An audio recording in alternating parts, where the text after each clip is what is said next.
Всем привет! Сегодня готовим нут в скороварке. Я покажу вам, как приготовить нут очень быстро и вкусно из самых доступных ингредиентов. Если у вас нет скороварки, никаких проблем. Отварите нут в кастрюле. Разница лишь в том, что на приготовление уйдет больше времени. Для блюда нам понадобится нут, соль, приправы, паприка, шафран, еще молотый остренький чили, также 3 зубчика чеснока, 4 помидора, 1 луковица и 3 столовые ложки миндальных лепестков. Многие люди не готовят нут, потому что думают, что это сложно, хотя на самом деле все проще простого. Перед приготовлением его нужно вымачивать. Если вы будете готовить нут в кастрюле, замочите его на 8-12 часов или на всю ночь. Сегодня я буду готовить его в скороварке, поэтому время вымачивания можно сократить до 3-4 часов.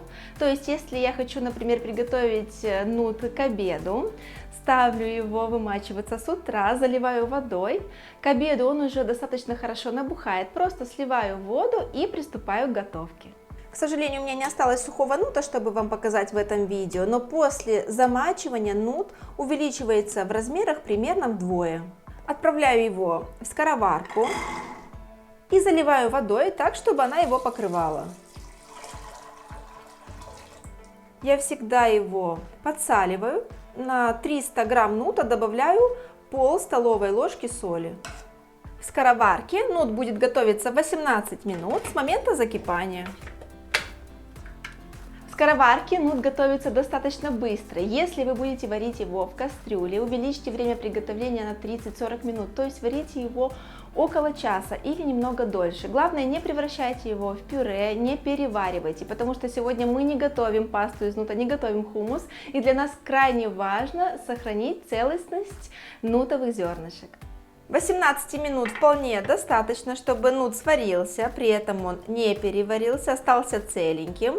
Эту воду перелейте в отдельную емкость, сливать ее не нужно, потому что вода из-под нута очень ценный продукт.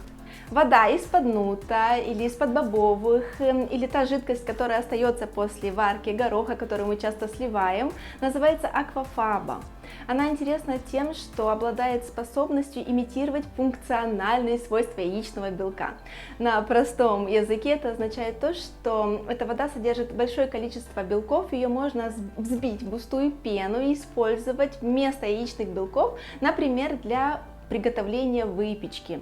По мере остывания она немного густеет, становится такой желеобразной. Ее используют также для приготовления веганского мороженого, безе или майонеза.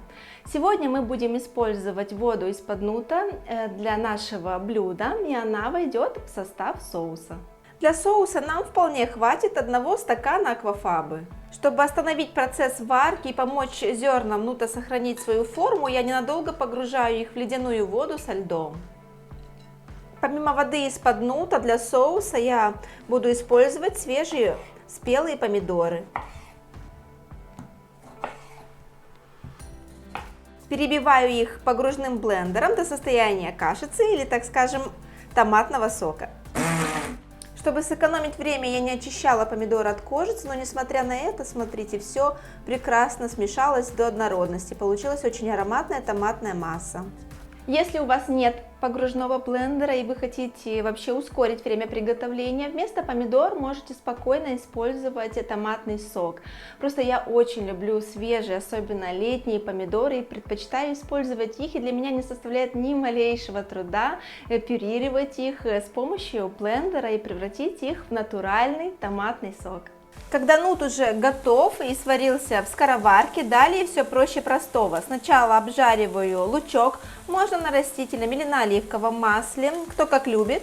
Отправляю сюда нут, обжариваю несколько секунд. После этого отправляю сюда перебитые блендером помидорки или томатный сок, если вы будете его использовать. И еще сразу добавлю воду из-под нута. Через 5-7 минут уже можно добавить приправы. Из приправ сегодня я использую 1 чайную ложечку с горкой паприки, немного чили для остроты, я люблю острые блюда. Если вы тоже их любите, расскажите об этом в комментариях под видео.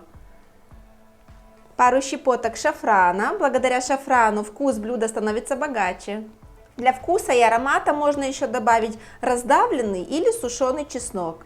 По желанию можно добавить молотый миндаль или миндальные лепестки, но поверьте, именно они делают блюдо намного интереснее. В самом конце солю блюдо по вкусу, но обязательно попробуйте, потому что мы солили нут отдельно, когда отправили его в скороварку. Соль нам нужна для того, чтобы придать вкус именно соусу, еще я добавлю немного сахара. Я не всегда его добавляю, в основном если помидорки попались кислые. Поверьте, так соус получится намного вкуснее. Убавляю огонь до минимума, накрываю крышкой и готовлю еще около 5 минут. Посмотрите, какая красота, разве это не прелесть? В этот ароматный соус можно макать свежий хлебный мякиш, у меня уже слюнки текут. Это очень вкусное блюдо, на плите нут готовился около 15 минут. Прибавьте еще время на приготовление нута в скороварке, то есть 18-20 минут. То есть в целом в пределах часа можно приготовить вот такую вкуснятину. Даем готовому блюду постоять под крышкой около 10 минут. После этого посыпаем его свежим ароматным укропом или петрушкой, кому как нравится, и естественно подаем к столу.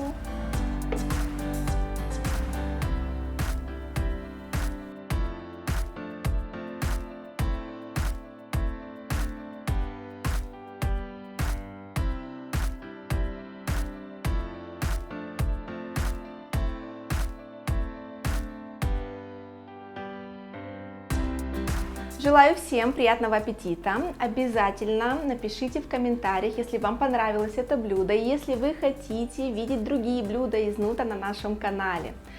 Поверьте, то, что мы сегодня приготовили, это безумно вкусно. Я бы даже сказала, для меня это некий деликатес. Жду ваши впечатления, ваши оценочки к этому видео и подписывайтесь на наш канал. Новые видео каждую неделю. Увидимся очень скоро. Пока-пока.